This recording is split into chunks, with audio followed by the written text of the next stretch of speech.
ദൈവമായ കർത്താവേ, നിന്റെ കരുണയാൽ ഞങ്ങളെ ഓർക്കണമേ. എൻ്റെ കർത്താവേ, നിന്റെ മഹാകരുണയാൽ തന്നെ ഞങ്ങളുടെ മാതാപിതാക്കളുടെയും സഹോദരീ സഹോദരങ്ങളുടെയും നേതാക്കളുടെയും ഗുരുക്കന്മാരുടെയും മരിച്ചുപോയവരുടെയും മഹത്വമുള്ള നിന്റെ വിശുദ്ധ സഭയുടെ പ്രജകളായ സകല മരിച്ചുപോയവരുടെയും ആത്മാക്കളെ നീ ഓർക്കണമേ.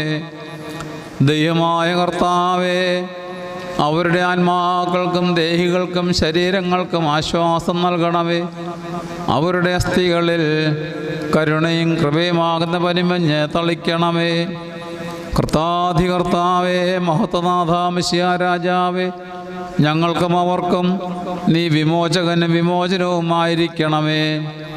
എൻ്റെ കർത്താവേ, ഞങ്ങൾക്ക് ഉത്തരം അരുളണമേ. ഞങ്ങളുടെ തുണയ്ക്കായി എഴുന്നള്ളണമേ. ഞങ്ങളെ സഹായിപ്പാൻ വന്നു ചേരണമേ.